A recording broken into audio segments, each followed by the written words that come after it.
अनादिं सुराधिं मखाधिं भवाधिं स्वरूपं तवधीयनं विदन्ति देवाम् जगन्मोहिनीं तु वाग्वादिनीं सुदृष्टपोषिणीं शत्रुसंहारिणीयं वचस्तम्भनीयं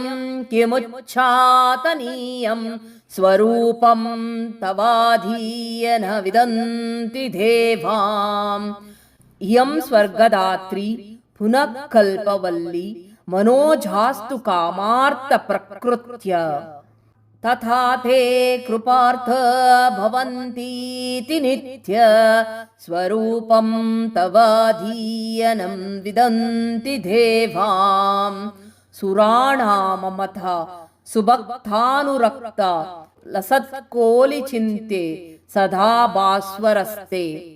जपध्याय पूजा सुधाधौतपङ्ख स्वरूपं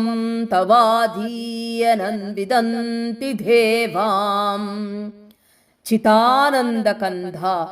असन्नन्धमन्द शरश्चन्द्रकोटिप्रभाभासुरबिम्बं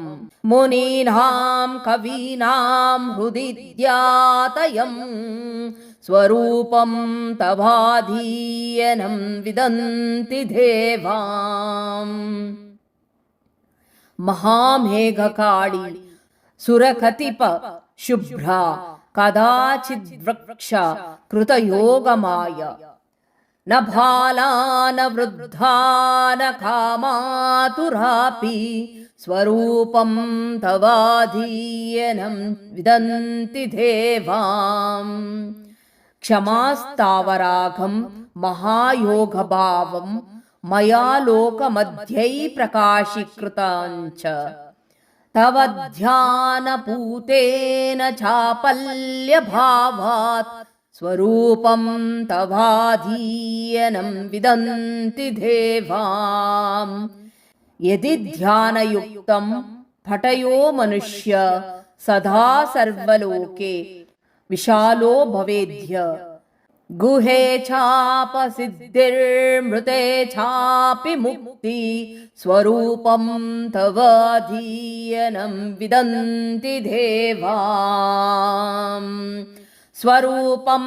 तवाधीयन विदन्ति देवाम् स्वरूपं तवाधीयन विदन्ति देवाम् इति महाकाळीस्तोत्रं सम्पूर्णम्।